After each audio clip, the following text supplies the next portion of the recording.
Assalamualaikum warahmatullahi wabarakatuh. Segala puji bagi Allah Subhanahu wa Ta'ala yang menguasai seluruh alam. Semoga rahmat dan salam dicurahkan kepada junjungan kita Nabi besar Muhammad Shallallahu Alaihi Wasallam.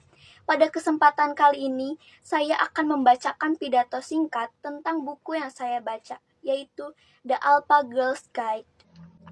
Di dalam buku ini menceritakan tentang alpha female yang diartikan sebagai perempuan ambisius, bertekad kuat, menginspirasi, memimpin, dan menggerakkan orang sekitarnya untuk menciptakan perubahan yang berarti. Mereka adalah perempuan-perempuan yang cerdas, percaya diri, dan independen dalam keputusannya.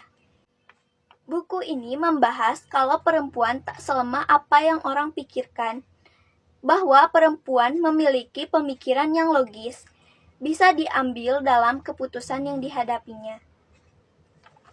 Banyak tips dan manfaat dalam membaca buku ini.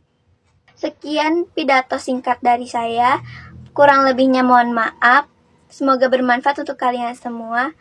Terima kasih. Wassalamualaikum warahmatullahi wabarakatuh.